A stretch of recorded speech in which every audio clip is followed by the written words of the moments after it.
जस्तो आयो त्यस्तै हजुरहरूलाई प्रस्तुत गरिहाले। अब केटाकेटीहरूले आफ्नो रहर पूरा गर्नको लागि खोलेको च्यानल हो, सब्सक्राइब चाहिँ गरिदिनु होला, धर्म हुन्छ। अब पढेर के काम, पढेर कामै छैन। अब पढेर के गर्ने? अब 4-5 दिनपछि पृथ्वी पल्टिहाल्छ। अब रिजल्ट त तैँले देख्नै पाउँदैनस्। अब त्यो रिजल्ट भन्ने हुन्छ नि तिमीहरूको, त्यो नै थाहा हुँदैन त्यसलाई। अब पृथ्वी पल्टिहाल्छ, पढ्ल्याङ्गै ठ्याक्कै 5 बल्ड्याङ बल्ड्याङ बल्ड्याङ बल्ड्याङ। के हुन सक्ला त यो कुरो?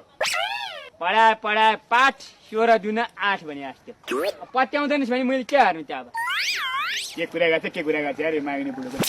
ए लौ न हल्यो त, पृथ्वी साँच्चै नै ध्वस्त होइ क्या?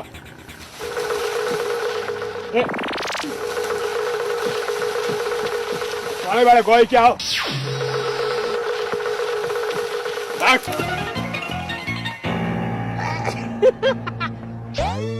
ओहो माग्ने बुढा कता?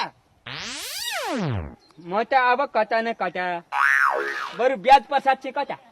म घरमा 50,000 रुपियाँ जम्मा भएरहेछ। अब गाउँका मान्छेले ब्याज लिन छोडी गए। बैंकका मुद्दती खातामा अलिक बढी ब्याज आउने रहेछ क्या, त्यही भएर मुद्दती खातामा पैसा राख्ने हिँडे। मुद्दतीमा नराख, बरु चल्तीमा राख। अब मुद्दतीमा पैसा राखेपछि फेरि चाहिए बेला झिक्न सकिँदैन।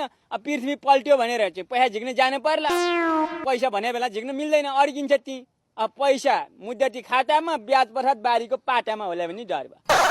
होइन साँच्चै होला त यो पर्ले हुने भने? साँच्चै होला रे। अब कस्तो के भन्नु अब यस्तालाई? अब पहिला त्यो हिमालमा कति हिउँ हुन्थ्यो, सेतै हुन्थ्यो नि। अहिले त कालो ढुङ्गाहरू मात्रै छ, ढुङ्गा मात्रै क्या कालो। अब पहिला हाम्रो गाउँमा कति बाघ आउँथ्यो, अहिले बाघ एउटा छैन नि त। छैन बाघ त असाध्यै बाठो, पहिल्यै थाहा पाउँदो रहेछ पर्लाई हुने कुरा, त्यो भएर पोरपरारै भागिसक्यो। बाघ नआएको त जङ्गल फडानी भएर होला नि। मनलादी जङ्गल काटा छ अनि कहाँबाट आओस् त बाघ?